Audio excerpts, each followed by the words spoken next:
ಆತ್ಮೀಯ ಸ್ನೇಹಿತರೆ, 2026ರ ಶಿಕ್ಷಕರ ನೇಮಕಾತಿಗಾಗಿ ಈಗಾಗಲೇ ಆನ್ಲೈನ್ನಲ್ಲಿ ಅರ್ಜಿಯನ್ನು ಸಲ್ಲಿಸಲಿಕ್ಕೆ ಅವಕಾಶವನ್ನು ಕಲ್ಪಿಸಲಾಗಿದೆ. ಈ ಅರ್ಜಿಯನ್ನು ಸಲ್ಲಿಸುವುದಕ್ಕಿಂತ ಮುಂಚಿತವಾಗಿ ಅನೇಕ ವಿಷಯಗಳನ್ನು ನಾವು ತಿಳಿದುಕೊಳ್ಳಬೇಕಾಗಿದೆ. ಈ ಅರ್ಜಿಯನ್ನು ಸಲ್ಲಿಸತಕ್ಕಂಥ ಸಂದರ್ಭದಲ್ಲಿ ಉಂಟಾಗ್ತಕ್ಕಂಥ ಪ್ರಶ್ನೆಗಳಿಗೆ ಮತ್ತು ಮೀಸಲಾತಿಗೆ ಸಂಬಂಧಿಸಿದ ಪ್ರಶ್ನೆಗಳಿಗೆ ಇಲಾಖೆಯೇ ನಮಗೆ ಉತ್ತರವನ್ನು ಒದಗಿಸಿದೆ. ಆ ಉತ್ತರಗಳು ಅನೇಕ ಬಾರಿ ಕೇಳಲಾಗಿರ್ತಕ್ಕಂಥ ಪ್ರಶ್ನೆಗಳಿಗೆ ಉತ್ತರಗಳಾಗಿರುತ್ತೆ. ಹಾಗಾದರೆ ಅವು ಯಾವುದನ್ನು ನಾವು ನೋಡ್ತಾ ಹೋಗೋಣ. ಮೊದಲನೇದಾಗಿ ಯಾವ ದಾಖಲೆಗಳನ್ನು ನಾವು ಅಪ್ಲೋಡ್ ಮಾಡಬೇಕು ಅರ್ಜಿಯನ್ನು ಸಲ್ಲಿಸುವಂಥ ಸಂದರ್ಭದಲ್ಲಿ ಅಂತಂದರೆ, ಜಾತಿ ಆದಾಯ ಪ್ರಮಾಣ ಪತ್ರ, ನಾನ್ ಕ್ರಿಮಿಲಿಯರ್, 371J ಮೀಸಲಾತಿ ಪ್ರಮಾಣ ಪತ್ರವನ್ನು ಬಿಟ್ಟು, ಅಂದರೆ ಇವುಗಳನ್ನು ಅಪ್ಲೋಡ್ ಮಾಡೋ ಅವಶ್ಯಕತೆ ಇಲ್ಲ. ಉಳಿದಂತೆ ಗ್ರಾಮೀಣ, ಕನ್ನಡ ಮಾಧ್ಯಮ, ಅಂಗವಿಕಲ ಪ್ರಮಾಣ ಪತ್ರ, ಮಾಜಿ ಸೈನಿಕರು, ಯೋಜನಾ ನಿರಾಶ್ರಿತರು, ಈ ರೀತಿಯಾಗಿರ್ತಕ್ಕಂಥ ಪ್ರಮಾಣ ಪತ್ರಗಳನ್ನು ನಾವು ಆನ್ಲೈನ್ ಅರ್ಜಿಯನ್ನು ಸಲ್ಲಿಸುವಂಥ ಸಂದರ್ಭದಲ್ಲಿ ಅಪ್ಲೋಡ್ ಮಾಡಬೇಕು. ಅದೇ ರೀತಿ ಜಾತಿ ಮತ್ತು ಆದಾಯ ಪ್ರಮಾಣ ಪತ್ರಕ್ಕೆ ಸಂಬಂಧಿಸಿದಂತೆ ಇಲ್ಲಿ ಜಾತಿ ಪ್ರಮಾಣ ಪತ್ರದಲ್ಲಿ ಬರೀ ವ್ಯಾಸಂಗಕ್ಕಾಗಿ ಅಂತ ಮಾತ್ರ ಇದ್ದರೆ ಅದನ್ನು ಪರಿಗಣಿಸೋದಿಲ್ಲ ಅಂತ ಹೇಳ್ತಾ ಇದ್ದಾರೆ. ಹಾಗಾದರೆ ವ್ಯಾಸಂಗಕ್ಕಾಗಿ ಅಥವಾ ಉದ್ಯೋಗಕ್ಕಾಗಿ ಅಂತ ಇರಬೇಕು. ಇಲ್ಲ ಅಂದರೆ ಉದ್ಯೋಗಕ್ಕಾಗಿ ಅಂತ ನಮೂದಿಸಿದರೆ ನಾವು ಅದನ್ನು ಅರ್ಜಿಯನ್ನು ಸಲ್ಲಿಸಲಿಕ್ಕೆ ಇದನ್ನು ಪರಿಗಣಿಸಬಹುದು. ನೆಕ್ಸ್ಟು, ಒಂದು ವೇಳೆ ಅಭ್ಯರ್ಥಿ ಆಯ್ಕೆ ಆಗಿದ್ದರೆ ನೇಮಕಾತಿ ಒಂದದಲ್ಲಿ ಜಾತಿ ಮತ್ತು ಆದಾಯ ಪ್ರಮಾಣ ಪತ್ರದ ಸಿಂಧುತ್ವ ಪ್ರಮಾಣ ಪತ್ರ ಸಲ್ಲಿಸುವುದು ಕಡ್ಡಾಯ ಅಂತ ಹೇಳ್ತಾ ಇದ್ದಾರೆ. ನೆಕ್ಸ್ಟು, ಒಂದು ವೇಳೆ ನಾವು ಸಾಮಾನ್ಯ ವರ್ಗದಲ್ಲಿ ಅಂದರೆ GMನಲ್ಲಿ ಸೆಲೆಕ್ಟ್ ಆಗಿದ್ದರೆ ಅಥವಾ ಕ್ಯಾಟಗರಿಯಲ್ಲಿ ಸೆಲೆಕ್ಟ್ ಆದರೂ ಕೂಡ ಸಿಂಧುತ್ವ ಪ್ರಮಾಣ ಪತ್ರವನ್ನು ಸಲ್ಲಿಸುವುದು ಕಡ್ಡಾಯ ಅಂತ ಹೇಳ್ತಾ ಇದ್ದಾರೆ. ಒಂದು ವೇಳೆ ನಾವು ಸಲ್ಲಿಸಿರ್ತಕ್ಕಂಥ ಸಿಂಧುತ್ವ ರದ್ದಾಗಿದ್ದರೆ ನಮ್ದು ಎಷ್ಟೇ ಮಾರ್ಕ್ಸ್ ಇದ್ರೂ ಕೂಡ ನಮ್ಮ ನೇಮಕಾತಿ ರದ್ದಾಗುತ್ತೆ ಅನ್ನೋದನ್ನು ಅವರು ಕ್ಲಿಯರ್ ಆಗಿ ಕೊಟ್ಟಿದ್ದಾರೆ. ಇದನ್ನು ನೀವು ಗಮನಿಸಬೇಕು ಸ್ನೇಹಿತರೆ.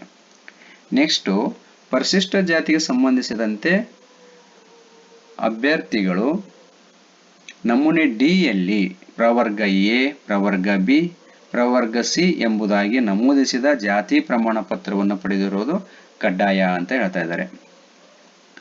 ನೆಕ್ಸ್ಟು, ಕೆಲವು ಜಾತಿಗಳಿಗೆ ವ್ಯಾಸಂಗದ ಉದ್ದೇಶಕ್ಕಾಗಿ 2A ಪ್ರಮಾಣ ಪತ್ರವನ್ನು ಕೊಡ್ತಾ ಇದ್ದು ಉದ್ಯೋಗಕ್ಕಾಗಿ 3A ಪ್ರಮಾಣ ಪತ್ರವನ್ನು ಕೊಡ್ತಾ ಇದ್ದಾರೆ. ಈಗ ನೀವು ಇಲ್ಲಿ 3A ಅಂತ ಕೊಟ್ಟಿರ್ತಕ್ಕಂಥ ಪ್ರಮಾಣ ಪತ್ರವನ್ನು ಸಲ್ಲಿಸಬೇಕು. ಇನ್ನು ಕಲ್ಯಾಣ ಕರ್ನಾಟಕದ ವ್ಯಾಪ್ತಿಯ 371ಗೆ ಸಂಬಂಧಿಸಿದಂತೆ ಇಲ್ಲಿ ನಮಗೆ 371 ಮೀಸಲಾತಿ ಪ್ರಮಾಣ ಪತ್ರ ಇರಬೇಕು. ಜೊತೆಗೆ ಆ ಪ್ರಮಾಣ ಪತ್ರದಲ್ಲಿ RD ನಂಬರ್ ಇರೋದು ಕಡ್ಡಾಯ. ನೆಕ್ಸ್ಟು, ಇಲ್ಲೊಂದು ಪ್ರಶ್ನೆ ಇದೆ. HK ಸರ್ಟಿಫಿಕೇಟ್ ಇದೆ, ಆದರೆ ನಾನು ವಿವಾಹವಾಗಿ ನಾನ್ HK ಜಿಲ್ಲೆಯ ನಿವಾಸಿಯಾಗಿರುತ್ತೇನೆ, ನಾನು 371J ಮೀಸಲಾತಿಯಡಿ ಅರ್ಜಿ ಸಲ್ಲಿಸಬಹುದೇ ಅಂತ ಕೇಳ್ತಾ ಇದ್ದಾರೆ. ಅರ್ಜಿಯನ್ನು ಸಲ್ಲಿಸಬಹುದು ಅಂತ ಹೇಳ್ತಾ ಇದ್ದಾರೆ. ನೆಕ್ಸ್ಟು, ಈಗ ನಮ್ಮದು 371J ಮೀಸಲಾತಿಯ ಅಭ್ಯರ್ಥಿಯಾಗಿದ್ದು ನಾನು ಕಲ್ಯಾಣ ಕರ್ನಾಟಕವನ್ನು ಬಿಟ್ಟು ಬೇರೆ ಜಿಲ್ಲೆಗಳಿಗೆ ಅರ್ಜಿಯನ್ನು ಸಲ್ಲಿಸಬಹುದು.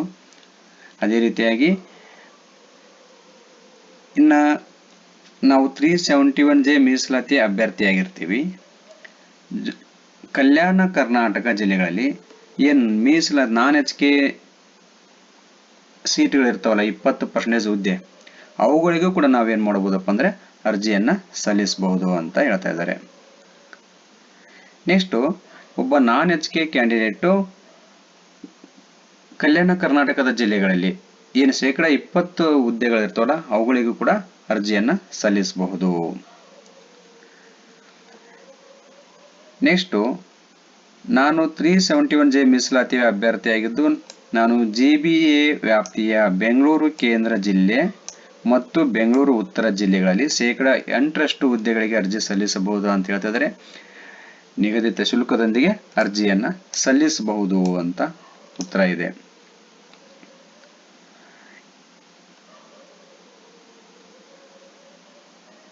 ಇಲ್ಲಿ 371 ಮೀಸಲಾತಿ ಇದ್ಕೊಂಡು PSTR, GPTR, HSTR ಹುದ್ದೆಗೆ ನಾನ್ HK ಮತ್ತು KK ಅರ್ಜಿ ಸಲ್ಲಿಸಬಹುದಾ ಅಂತಂದ್ರೆ ನಾವು HK ಮತ್ತು ನಾನ್ HK ಎರಡೂ ಹುದ್ದೆಗಳಿಗೂ ಕೂಡ ನಾವು ಏನು ಮಾಡಬಹುದಪ್ಪ ಅಂದ್ರೆ ಅರ್ಜಿಯನ್ನ ಸಲ್ಲಿಸಬಹುದು.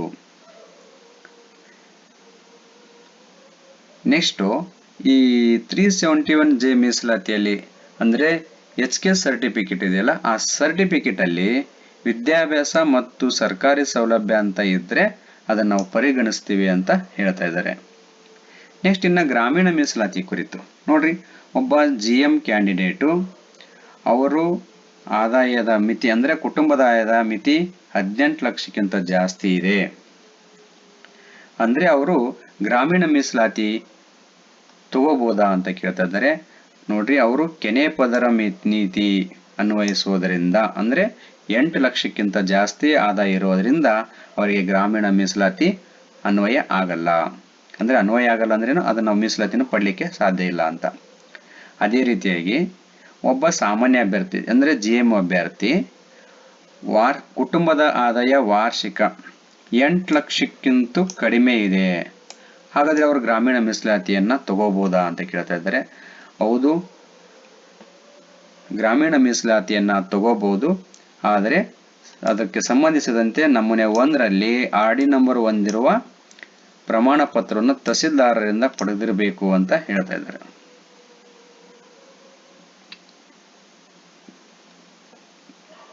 ನೆಕ್ಸ್ಟ್ ಇತರೆ ಹಿಂದುಳಿದ ವರ್ಗಗಳು ಅಂದ್ರೆ 2A, 2B, 2B, 3A, 3B ಅಭ್ಯರ್ಥಿಯಾಗಿದ್ದು ಕುಟುಂಬದ ವಾರ್ಷಿಕ ಆದಾಯ 8 ಲಕ್ಷಕ್ಕಿಂತ ಹೆಚ್ಚಿದೆ ಅಂತ ಹೇಳ್ತಿದ್ರೆ ಅವರಿಗೆ ಗ್ರಾಮೀಣ ಮೀಸಲಾತಿ ಸಿಗುತ್ತಾ ಇಲ್ಲ ಅಂತ ಕೇಳ್ತಿದ್ರೆ ಅವರಿಗೆ ಗ್ರಾಮೀಣ ಮೀಸಲಾತಿ ಸಿಗಲ್ಲ. ನೆಕ್ಸ್ಟ್ ಪರಿಶಿಷ್ಟ ಜಾತಿ, ಪರಿಶಿಷ್ಟ ಪಂಗಡ, ಪ್ರವರ್ಗ 3, ಪರಿಶಿಷ್ಟ ಜಾತಿ, ಪರಿಶಿಷ್ಟ ವರ್ಗ ಪಂಗಡ ಮತ್ತು ಪ್ರವರ್ಗ 1 ಇವರಿಗೆ ಕ್ರೀಮಿ ಲೇಯರ್ ಅಪ್ಲೈ ಆಗುತ್ತಾ ಇಲ್ಲ ಅಂತ ಕೇಳ್ತಾ ಇದ್ದಾರೆ. ಅಂದ್ರೆ ಅವರ ಮೀಸಲಾತಿಯನ್ನ ಗ್ರಾಮೀಣ ಮೀಸಲಾತಿಯನ್ನ ತಗೋಬಹುದಾ ಅಂತ ಕೇಳ್ತಾ ಇದ್ದಾರೆ. ಇಲ್ಲಿ ಈ 3 ವರ್ಗಗಳಿಗೆ ಆದಾಯದ ಮಿತಿ ಇಲ್ಲ, ಹಾಗಾಗಿ ಅವರು ಗ್ರಾಮೀಣ ಮೀಸಲಾತಿಯನ್ನ ಪಡ್ಕೋಬಹುದು ಅಂತ ಹೇಳ್ತಾ ಇದ್ದಾರೆ.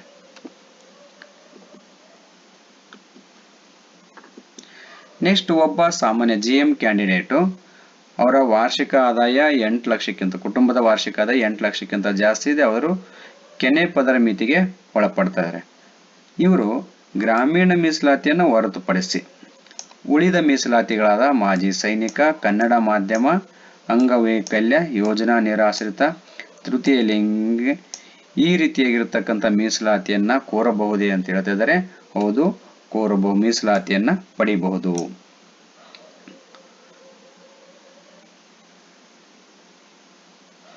ಇಲ್ಲಿ ಒಂದು ಪ್ರಶ್ನೆ ಇದೆ. ನಾನು 2A ವರ್ಗಕ್ಕೆ ಸೇರಿದ್ದು 1ನೇ ತರಗತಿಯಿಂದ 10ನೇ ತರಗತಿಯವರೆಗೆ ಗ್ರಾಮೀಣ ಪ್ರದೇಶದಲ್ಲಿ ವ್ಯಾಸಂಗ ಮಾಡಿದ್ದೇನೆ. ನನ್ನ ತಂದೆಯವರು ಸರ್ಕಾರಿ ನೌಕರಿಯಲ್ಲಿದ್ದು ವಾರ್ಷಿಕ ಆದಾಯ 8 ಲಕ್ಷಕ್ಕಿಂತ ಹೆಚ್ಚಿರುತ್ತದೆ. ಸಾಮಾನ್ಯ ವರ್ಗದಲ್ಲಿ ಗ್ರಾಮೀಣ ಅಭ್ಯರ್ಥಿ ಮೀಸಲಾತಿ ಅನ್ವಯಿಸುತ್ತದೆ ಅಂತ ಕೇಳಿದ್ರೆ, ಅಂದ್ರೆ GM ರೂರಲ್ ಅಲ್ಲಿ ಇವರಿಗೆ ಮೀಸಲಾತಿ ಸಿಗುತ್ತಾ ಇಲ್ಲ ಅಂತ ಕೇಳ್ತಾ ಇದ್ದಾರೆ. ಇವರ ವಾರ್ಷಿಕ ಆದಾಯ 8 ಲಕ್ಷಕ್ಕಿಂತ ಜಾಸ್ತಿ ಇರೋದ್ರಿಂದ ಇವರಿಗೆ ಈ ಮೀಸಲಾತಿ ಸಿಗೋದಿಲ್ಲ. ಅಂದ್ರೆ ಸಾಮಾನ್ಯ ವರ್ಗದಲ್ಲಿ ಅಂದ್ರೆ GM ರೂರಲ್ ಮೀಸಲಾತಿ ಸಿಗಲ್ಲ. ಇನ್ನು ನೆಕ್ಸ್ಟ್ ಶೈಕ್ಷಣಿಕ ವಿದ್ಯಾರ್ಥಿಗೆ ಸಂಬಂಧಿಸಿದಂತೆ ಇಲ್ಲಿ ಪ್ರಶ್ನೆ ಏನಪ್ಪಾ ಅಂದ್ರೆ GPTಯ ಹುದ್ದೆಗೆ ಪದವಿಯಲ್ಲಿ ಸರಾಸರಿ ಅಂಕ ಗಳಿಸಿರಬೇಕೆ ಅಥವಾ ಆ ಹುದ್ದೆಗೆ ಅಂದ್ರೆ ನಿರ್ದಿಷ್ಟಪಡಿಸಿದ ಹುದ್ದೆಗೆ ಆ ವಿಷಯಕ್ಕೆ ಸಂಬಂಧಿಸಿದಂತ ಏನು ಆಪ್ಷನಲ್ ಸಬ್ಜೆಕ್ಟ್ ಇರ್ತಾವಲ್ಲ ಅವುಗಳಲ್ಲಿ 50% ಪಡ್ಕೋಬೇಕು ಅಂತ ಕೇಳ್ತಾ ಇದ್ದಾರೆ. ಅಂದ್ರೆ ಇಲ್ಲಿ ಪದವಿಯಲ್ಲಿ ಒಟ್ಟಾರೆಯಾಗಿ ಸರಾಸರಿ 10% ಅಂಕಗಳನ್ನು ಗಳಿಸಿದ್ರೆ ಅರ್ಜಿಯನ್ನ ಸಲ್ಲಿಸಬಹುದು ಅಂತ. ಇಲ್ಲಿ ಮುಖ್ಯವಾಗಿರ್ತಕ್ಕಂಥ ಪ್ರಶ್ನೆ ಇದೆ. ಅಂದ್ರೆ PST, ನೆಕ್ಸ್ಟ್ GPT ಮತ್ತು ಪ್ರೌಢಶಾಲೆ ಈ 3 ವೃಂದಗಳಿಗೂ ವಿದ್ಯಾರ್ಥಿಯನ್ನ ಹೊಂದಿರತಕ್ಕಂಥ ಅಭ್ಯರ್ಥಿ ಒಂದೇ ಜಿಲ್ಲೆಯಲ್ಲಿ ಅರ್ಜಿಯನ್ನ ಸಲ್ಲಿಸಬಹುದಾ ಅಂತ ಕೇಳ್ತಾ ಇದ್ದಾರೆ. ಅದಕ್ಕೆ ಇಲಾಖೆ ಏನು ಉತ್ತರ ಹೇಳುತ್ತಂದ್ರೆ ಈ 3 ಹುದ್ದೆಗಳಿಗೆ ಒಂದೇ ಅಂದ್ರೆ ಬೇರೆ ಬೇರೆ ವೃಂದದ ಹುದ್ದೆಗಳಿವು 3 ವೃಂದದ ಹುದ್ದೆಗಳಿಗೆ ಒಂದೇ ಜಿಲ್ಲೆಯಲ್ಲಿ ಅರ್ಜಿ ಸಲ್ಲಿಸಲಿಕ್ಕೆ ಅವಕಾಶ ಇಲ್ಲ. ಅವರು ಏನು ಮಾಡಬಹುದು ಅಂದರೆ ಬೇರೆ ಬೇರೆ ವೃಂದಕ್ಕೆ ಬೇರೆ ಬೇರೆ ಜಿಲ್ಲೆಯಲ್ಲಿ ಅರ್ಜಿಯನ್ನು ಸಲ್ಲಿಸಬಹುದು ಅಂತ ಹೇಳ್ತಾ ಇದ್ದಾರೆ. ಆದರೆ ಒಂದು ವೃತ್ತಕ್ಕೆ ಒಂದು ಜಿಲ್ಲೆ ಆಯ್ಕೆ ಮಾಡಿಕೊಳ್ಳಬೇಕಾಗಿರುತ್ತದೆ ಅಂತ ಹೇಳ್ತಿದ್ದಾರೆ. ಅಂದರೆ ನೀವು ಒಂದು ಹುದ್ದೆಗೆ, ಒಂದು ವೃಂದದ ಹುದ್ದೆಗೆ ಒಂದು ಜಿಲ್ಲೆಯನ್ನು ಆಯ್ಕೆ ಮಾಡಿಕೊಳ್ಬೇಕು ಅಂತ. ನೆಕ್ಸ್ಟು, ಈಗ GPT ಕನ್ನಡ ಭಾಷಾ ವಿಷಯದ ಅಂದರೆ ಕನ್ನಡ ಲ್ಯಾಂಗ್ವೇಜ್, GPTಯಲ್ಲಿ ಕನ್ನಡ ಲ್ಯಾಂಗ್ವೇಜ್ ಹುದ್ದೆಗೆ ಅಪ್ಲೈ ಮಾಡಬೇಕಾದ್ರೆ ಅವ್ರು ಏನು ಕೇಳ್ತಾರೆ, ಪದವಿಯಲ್ಲಿ ಕನ್ನಡ ಭಾಷೆಯನ್ನು ಐಚ್ಛಿಕ ಭಾಷೆಯನ್ನಾಗಿ ಅಭ್ಯಾಸ ಮಾಡಿರಬೇಕು, ಐಚ್ಛಿಕ ವಿಷಯವನ್ನಾಗಿ ಅಭ್ಯಾಸ ಮಾಡಿರಬೇಕು, ಅಥವಾ ಪದವಿಯಲ್ಲಿ ಭಾಷೆಯನ್ನಾಗಿ ಅಧ್ಯಯನ ಮಾಡಿದರೆ ಸಾಕಾಗುತ್ತಾ ಅಂತ ಕೇಳ್ತಾ ಇದ್ದಾರೆ. ಇಲ್ಲಿ ಗಮನಿಸಿ, ಈ GPT ಕನ್ನಡ ಭಾಷಾ ವಿಷಯಕ್ಕೆ ಅರ್ಜಿ ಸಲ್ಲಿಸಲಿಕ್ಕೆ ಪದವಿಯಲ್ಲಿ ಕನ್ನಡ ಭಾಷೆಯನ್ನು ಐಚ್ಛಿಕ ವಿಷಯವನ್ನಾಗಿ ಅಭ್ಯಾಸ ಮಾಡಿರುವುದು ಕಡ್ಡಾಯ ಅಂತ ಹೇಳ್ತಾ ಇದ್ದಾರೆ. ನೆಕ್ಸ್ಟು, ಇಲ್ಲಿ ಒಂದು ಪದವಿಯನ್ನ ಕನ್ನಡ ಮಾಧ್ಯಮದಲ್ಲಿ ಅಧ್ಯಯನ ಮಾಡಿದ್ದೀನಿ. ಈಗ ನಾವು ಕೋರ್ ವಿಷಯದ ಹುದ್ದೆಗಳಿಗೆ ಅಂದರೆ ಕಲಾ Kannada, arts Kannada English medium, ಅಂದರೆ ಆರ್ಟ್ಸ್ ಸಬ್ಜೆಕ್ಟು ಇಂಗ್ಲಿಷ್ ಮೀಡಿಯಮು, ಜೊತೆಗೆ ಜೀವ ವಿಜ್ಞಾನ ಇಂಗ್ಲಿಷ್ ಮೀಡಿಯಂ, ಈ ಹುದ್ದೆಗೆ ಅರ್ಜಿನ ಸಲ್ಲಿಸಬಹುದಾ ಅಂತ ಕೇಳ್ತಿದ್ದಾರೆ. ಅಂದರೆ ಓದಿದ್ದು ಕನ್ನಡ ಮೀಡಿಯಂದಲ್ಲಿ, ಪದವಿಯನ್ನು ಓದಿದ್ದು ಕನ್ನಡ ಮೀಡಿಯಂದಲ್ಲಿ, ಅವರು ಇಂಗ್ಲಿಷ್ ಲ್ಯಾಂಗ್ವೇಜ್ ಇಂಗ್ಲಿಷ್ ಮಾಧ್ಯಮದಲ್ಲಿ ಅರ್ಜಿಯನ್ನು ಸಲ್ಲಿಸಬಹುದಾ ಅಂತ ಕೇಳ್ತಿದ್ದಾರೆ. ಇಲ್ಲಿ ಈ ರೀತಿಯಾಗಿದೆ ನೋಡ್ಬೋದು. ಇಲ್ಲಿ ಇಂಗ್ಲಿಷ್ ಭಾಷೆಯನ್ನ ಪದವಿಯಲ್ಲಿ ಒಂದು ಭಾಷೆಯನ್ನಾಗಿ ಅಧ್ಯಯನ ಮಾಡಿರಬೇಕು, ಅಥವಾ ಅಂದರೆ ಡಿಗ್ರಿಯಲ್ಲಿ ಒಂದು ಲ್ಯಾಂಗ್ವೇಜ್ ಇಂಗ್ಲಿಷ್ ಇದ್ರೆ ಸಾಕಾಗುತ್ತೆ, ಅಥವಾ SSLCಯಲ್ಲಿ ಇಂಗ್ಲಿಷನ್ನು ಫಸ್ಟ್ ಅಥವಾ ಸೆಕೆಂಡ್ ಲ್ಯಾಂಗ್ವೇಜ್ ಆಗಿ ಅಧ್ಯಯನ ಮಾಡಿರಬೇಕು, ಅಥವಾ SSLC ಅಥವಾ ಪದವಿಯನ್ನ ಇಂಗ್ಲಿಷ್ ಮಾಧ್ಯಮದಲ್ಲಿ ಅಧ್ಯಯನ ಮಾಡಿರಬೇಕು, ಡಿಗ್ರಿಯನ್ನು ಇಂಗ್ಲಿಷ್ ಮೀಡಿಯಮಲ್ಲಿ ಕಲ್ತಿರಬೇಕು, ಅಥವಾ UGC ಮಾನ್ಯತೆ ಹೊಂದಿರತಕ್ಕಂಥ ವಿಶ್ವವಿದ್ಯಾಲಯದಿಂದ ಆ ಭಾಷೆಯ ಡಿಪ್ಲೊಮಾ ಸರ್ಟಿಫಿಕೇಟ್ ಅನ್ನು ಹೊಂದಿರಬೇಕಾಗಿರುತ್ತೆ. ನೆಕ್ಸ್ಟ್, ಪ್ರಾಥಮಿಕ ಶಾಲಾ PET ಗ್ರೇಡ್ 2, ಇಲ್ಲಿದು ದೈಹಿಕ ಶಿಕ್ಷಕರು ಗ್ರೇಡ್ 2 1ರಿಂದ 8ನೇ ತರಗತಿಗೆ, ಮತ್ತು ಪ್ರೌಢಶಾಲಾ ಸಹಶಿಕ್ಷಕ ಹುದ್ದೆ PET ಗ್ರೇಡ್ 2 ಮತ್ತು ಗ್ರೇಡ್ 1 ಹುದ್ದೆಗೆ ಅರ್ಜಿ ಸಲ್ಲಿಸಲಿಕ್ಕೆ TET ಮತ್ತು CTET ಅಗತ್ಯವೇ ಅಂತ ಕೇಳ್ತಾ ಇದ್ದಾರೆ. ಇಲ್ಲಿ ಗಮನಿಸಿ, ಪ್ರಾಥಮಿಕ ಶಾಲಾ ಶಿಕ್ಷಕರು PE ಗ್ರೇಡ್ 2 1ರಿಂದ 8ನೇ ತರಗತಿ ವೃಂದದ ಹುದ್ದೆಗೆ ಮತ್ತು PET ಗ್ರೇಡ್ 1 ಹುದ್ದೆಗೆ ಅರ್ಜಿ ಸಲ್ಲಿಸಲಿಕ್ಕೆ TET ಅಥವಾ CTET ಅಗತ್ಯ ಇಲ್ಲ ಅಂತ ಹೇಳ್ತಾ ಇದ್ದಾರೆ.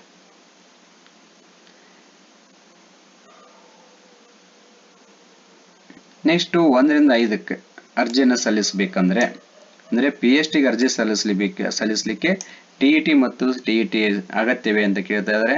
TET ಮತ್ತು CET ಕಡ್ಡಾಯವಾಗಿರಬೇಕು ಅಂತ ಹೇಳ್ತಾ ಇದ್ದಾರೆ. ಪತ್ರಿಕೆ 1ರಲ್ಲಿ ಕಡ್ಡಾಯವಾಗಿ ಪಾಸ್ ಆಗಿರಬೇಕು. ಅದು ಪಾಸ್ ಆಗಲಿಕ್ಕೆ ನಮಗೆ SC ST ಕ್ಯಾಟಗರಿಯನ್ನು PH ಅಭ್ಯರ್ಥಿಗಳಿಗೆ 55% ಅಂಕಗಳನ್ನು ಪಡೆದಿರಬೇಕು. ಉಳಿದಂತೆ GM ಮತ್ತು ಇತರೆ ಹಿಂದುಳಿದ ವರ್ಗಗಳು 60% ಅಂಕಗಳನ್ನು ಅಲ್ಲಿ ಗಳಿಸಿರಬೇಕು. ಹಾಗಾಗಿ ನಮಗೆ TET ಸರ್ಟಿಫಿಕೇಟ್ ಅನ್ನು ಕೊಟ್ಟಿರ್ತಾರೆ. ನೆಕ್ಸ್ಟು 6ರಿಂದ 8 6 ಆಗಬೇಕು. ಪದವೀಧರ ಪ್ರಾಥಮಿಕ ಶಾಲಾ ಶಿಕ್ಷಕ ಹುದ್ದೆಗೆ ವೃಂದದ ಹುದ್ದೆಗೆ